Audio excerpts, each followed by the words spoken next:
Hey, what's going on guys, it's Tom here, back today with another video. I'm back today with some more Black Ops 2 information, and I've actually got some of the first Black Ops 2 multiplayer information, and David Von Hart actually released a sound clip last night, and I'm going to play this sound clip for you guys right now. Objective parameters obtained. Well done.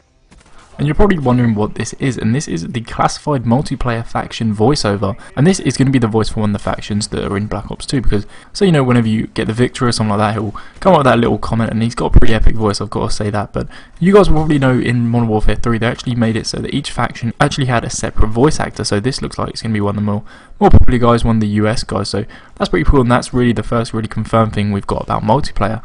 One thing we actually do also know is about the minimap, and David Von Hart has been talking on Twitter, and you might actually remember back in Modern Warfare 3, before it actually came out, in one of the teaser trailers they actually showed a 3D minimap, and David Von Hart has actually been asked a little bit more about this, and they said that they've actually prototyped it and it's not a viable option. They're actually not going to be having it in the game, so it looks like we're going to be sticking with the 2D minimap from now on. And one final thing I wanted to quickly mention about multiplayer is that I was actually talking about there might be a possibility of a new engine, and that was a couple of videos ago. I'll actually put a link in the description to that in case you missed it. But it actually turns out they are using the Black Ops engine for Black Ops 2. They're actually enhancing it kind of graphically, and I think that's a really good idea, because personally I do think the Black Ops played really well. It was probably personally my favourite Call of Duty to play, probably the one that I kind of understood the most and got the most out of, so I really enjoyed that. And you know, one of the complaints in Black Ops was the fact that the maps were maybe a little bit dull and graphically not up to standard to Modern Warfare 2, so hopefully if they improve that, get the maps on the kind of Modern Warfare 2 standard in terms of design, play them like Black Ops, it will be an absolutely epic kind of multiplayer that we're looking forward to. So yeah, as I said, really looking forward to that. And one thing that I'm actually really looking forward to this year, quite surprisingly, is the single player campaign in Black Ops 2, because they've kind of gone really kind of different with it this year. So I'm going to give you a few details about that in case you guys haven't heard them already.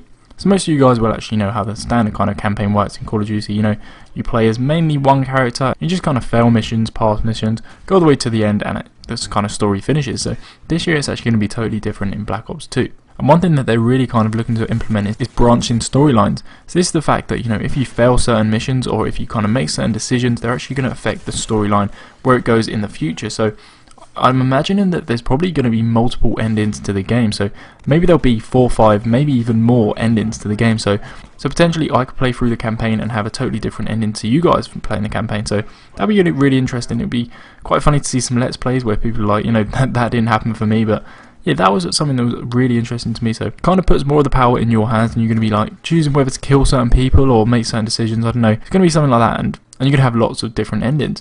One of the things that they're actually doing is giving you a lot more power of who you kind of play as, so you can actually play as pretty much anyone on the battlefield, it seems like. So you're going to be able to play as certain characters, you're actually going to also be able to play as certain machines. So if you want to play as a quad rotor for the whole of the mission, it looks like you can actually do that if there's a quad rotor there. There's also another kind of really cool thing that you can actually kind of play the single player in a kind of real-time strategy kind of element, where you can just kind of direct people about from kind of like above, like bird's eye view. So that again is something that's really different. We haven't seen it before, and it'll be really interesting to see kind of how well it works, because I don't think we've ever really seen anything like this in Call of Duty before. But anyway guys, that's it for this information about Black Ops 2 multiplayer and single player. I'm going to be bringing you lots more information as and when it becomes available, so make sure to subscribe if you haven't already. Also make sure to check out some of my previous videos, a couple of those are on screen right now. Apart from that, I'll catch you guys with another video very soon. Objective parameters obtained. Well done.